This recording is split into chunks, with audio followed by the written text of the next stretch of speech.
Hello everybody, I'm Marty Owings and this is your Capital Update for Tuesday, January 22nd, 2013. It's been a pretty busy week up here at the Capitol as lawmakers deal with the budget. Today was a big day especially because the governor released his budget and DFL and GOP leadership in the House and Senate reacted to his budget. More on that in a minute. Let's run down some of the bills running through the legislature this past week. A committee in the Senate last week heard ideas aimed at online purchases. The Amazon bill, as it's sometimes known, would begin to tax online purchases. So stay tuned for more information on that as it makes its way through committee. There's also been several proposals running through committee on the healthcare exchange bill. Remember, we talked about the healthcare exchange last week as part of the Affordable Care Act, that Minnesota needs to get done with these healthcare exchanges and have something on the table, I think by the middle of March, in order for it to be enacted and receive federal funding, etc.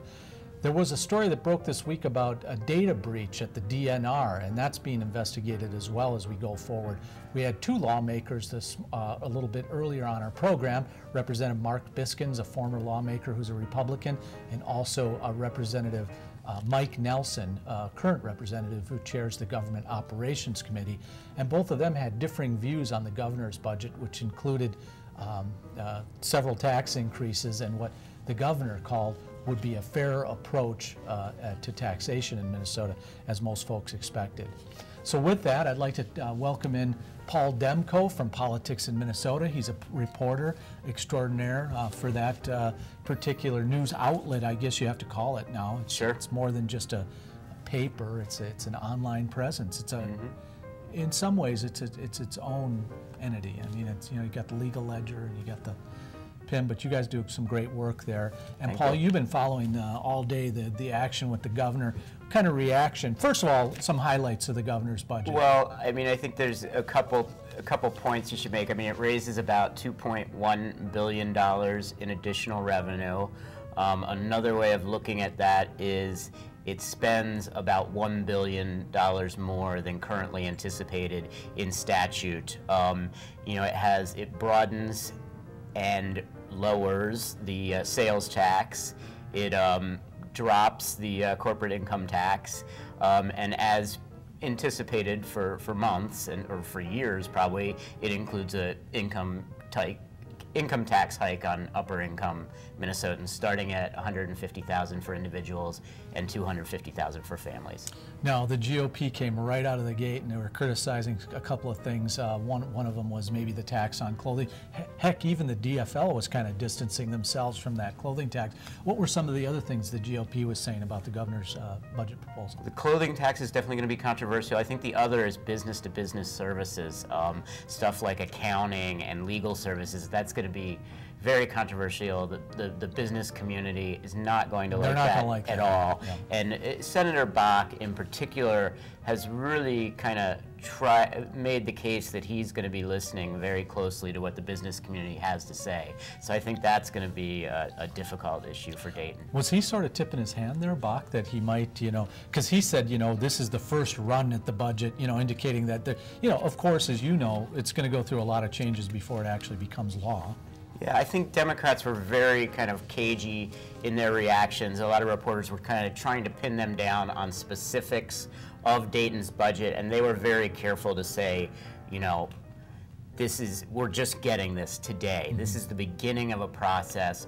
We're not going to get into the weeds on day one when we haven't even really studied the details. So it's going to be an ongoing discussion, no doubt. Any idea how big this budget is in terms of just sheer paper size? Remember they'd always quote Governor Palente's, how big's his budget? It's 800 pages. How am I going to get through it? Well, I can't tell you that exactly, but I did spend quite a bit of time today on the Health and Human Services budget in particular, and the one budget backgrounder that was 193 pages in and of itself. So I think it's fair to say it's hundreds and hundreds of pages. Excellent. Any surprises for you today in terms of the budget or the reaction to the budget or what you think is going to shake out in the next days or weeks? No. No. I think everybody was playing their roles. Yeah. I will say, again, the business-to-business services being taxed, I think that was a little bit of a surprise maybe. anything in the legislature in terms of bills running through? You mentioned, we talked about Joe Mullery and the housing stuff that he's putting through to kind of, I help curtail the foreclosure rates and some different things. Sure. What about that stuff? Well, Mullery's got a whole slew of bills. I think the one that's getting the most attention is something that would prohibit what's called dual tracking. Right, where they're foreclosing on you while they're negotiating with you. Yeah. Exactly, and I think Mullery has a proposal on that front, but perhaps more importantly, there's another bill that a freshman, Representative Freiberg, is bringing that Karen Clark is a co-sponsor of, and she's the chair of the Housing Committee. So I'm guessing that's already gotten a committee hearing, so I'm guessing that's probably going to be one that definitely gets a strong push. I read your stuff. I really make it a point, the Paul Demko stuff. I definitely read it. I like it. Next week, Brianna Birschbach will join us on a panel discussion. Yes, she's a very astute reporter and one of your colleagues at PEM. Absolutely. Yeah. Of course, Charlie. Yeah. Well, we could just talk about everybody over there. They're all great. Thank you, Paul. Thank you joining for us. having me. Yeah, no, appreciate you coming on. That's all we have time for. Don't forget to tune in next week. As we mentioned earlier on our program, we'll be joined by House Majority Leader Aaron Murphy and Republican House Member Steve Drazkowski will be on the program. Plus, our regular political panel returns. Sarah Janicek, Mitch Berg, the right-leaning political blogger. I shouldn't even say leaning. Mitch Berg's completely off the right angle. And then also Brianna Birschbach from Politics in Minnesota. They'll break down all the early session action and maybe even give us a few predictions. I'd like to thank our guests tonight, Representative Mike Nelson, former Representative Mark Miskins, of course Professor Schultz, and our good friend Paul Demko from Politics in Minnesota. Don't forget, you can win a Nexus 7 tablet. I think I have it here somewhere.